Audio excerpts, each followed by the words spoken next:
लगाण वर्षा बेहाल बनाई अंचल अस्तव्यस्त जनजीवन लगाण वर्षा जो सरसरा पटंगा नाल ब्रिज उपर 3 फुट बन्या जल प्रवाहित होउछि फल सरसरारू बलांग जोगाजोग संपूर्ण विच्छिन्न हो जाइछि। आगक प्रबल वर्षा हेबा नै पाणीपाग विभाग सतर्क सूचना दैथिबारु आतंकित अवस्था एवं अंचलवासी। केउंझर प्रबल वर्षा घरे पशिगला वर्षा पानी लघुचाप प्रभाव में राति प्रबल वर्षा लगी रही जहां आनंदपुर पौर परिषदर स्थिति बेहाल होती रास्तार आंठुए उच्चर पानी चलवा सहित अनेक घरे पानी पशि जाइछि फल नाही नथिबा असुविधार सम्मुखीन होउछन्ति लोक राति पाही सकाळ हेबा बेलको घर भितरे पानी प्रबल वर्षा सांगक सठिक ड्रेनेज व्यवस्था नथिबारु एभली परिस्थिति उपजिछि। तुरंत पौर परिषद पक्षरु कौनसी व्यवस्था करा जाय पानी निष्कासन व्यवस्था करबा पई दाबी करिसन्ति लोक।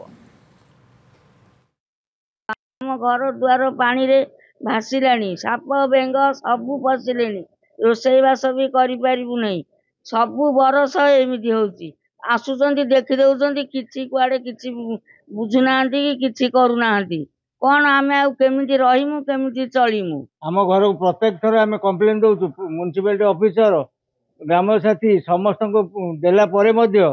आम घर मान को टिके बेंग मुतिला माने आंठिए पानी घर भितर पानी बाहर पानी करेंट चार्ज होगी रोची घर भीतर को सरीसृप मान पशि जाउछन्ती